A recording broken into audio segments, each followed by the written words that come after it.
What is the Communist Manifesto, and why has it left such a lasting impact on the world? Published in 1848 by Karl Marx and Friedrich Engels, this short but powerful political document challenged the world's economic systems and called for revolutionary change. It starts with a bold statement: the history of all hitherto existing society is the history of class struggles. Magnifying glass class struggle, Marx and Engels believed that history is driven by conflict between social classes. In ancient times, it was masters versus slaves.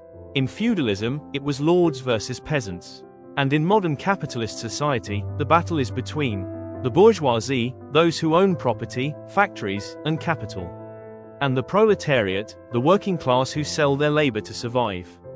They argued that this conflict is not just economic, it defines our lives, relationships, and even our values.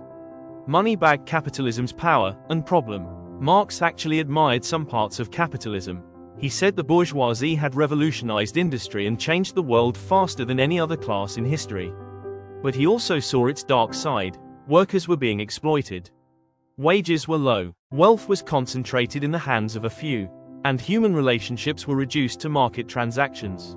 To Marx, capitalism would eventually collapse under the weight of its own contradictions. Warning the revolutionary idea, Marx and Engels predicted that as conditions worsened, workers would rise up. They would overthrow the capitalist system and replace it with a classless, stateless society called communism. In this society, the means of production would be owned collectively. There would be no private property, in the capitalist sense. Everyone would work, and the fruits of labor would be shared fairly. Their famous call to action: workers of the world, unite.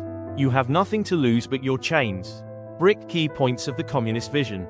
The manifesto proposed several radical changes, including abolition of bourgeois private property, a heavy progressive income tax, free public education, national control of transport and communication, redistribution of land and capital. These were not reforms, they were meant to dismantle capitalism entirely. Why it still matters. The Communist Manifesto is one of the most influential texts in history. It helped inspire revolutions in Russia, China, Cuba, and beyond. It also sparked fierce debate and intense opposition. Some see it as a fight for justice, others as a threat to freedom. Regardless of your view, it forced the world to confront uncomfortable questions: who controls the wealth? What do workers deserve? And how do we balance equality with liberty? Final thought. You don't have to agree with the Communist Manifesto to learn from it. It's not just a call for revolution, it's a lens for understanding how systems of power and class shape our lives. Marx and Engels wanted to change the world. Whether they succeeded or failed depends on your perspective, but they undeniably made the world stop and think. If this video gave you a clearer understanding, right finger like, subscribe, and turn on notifications for more powerful book summaries. Thanks for watching, and stay curious.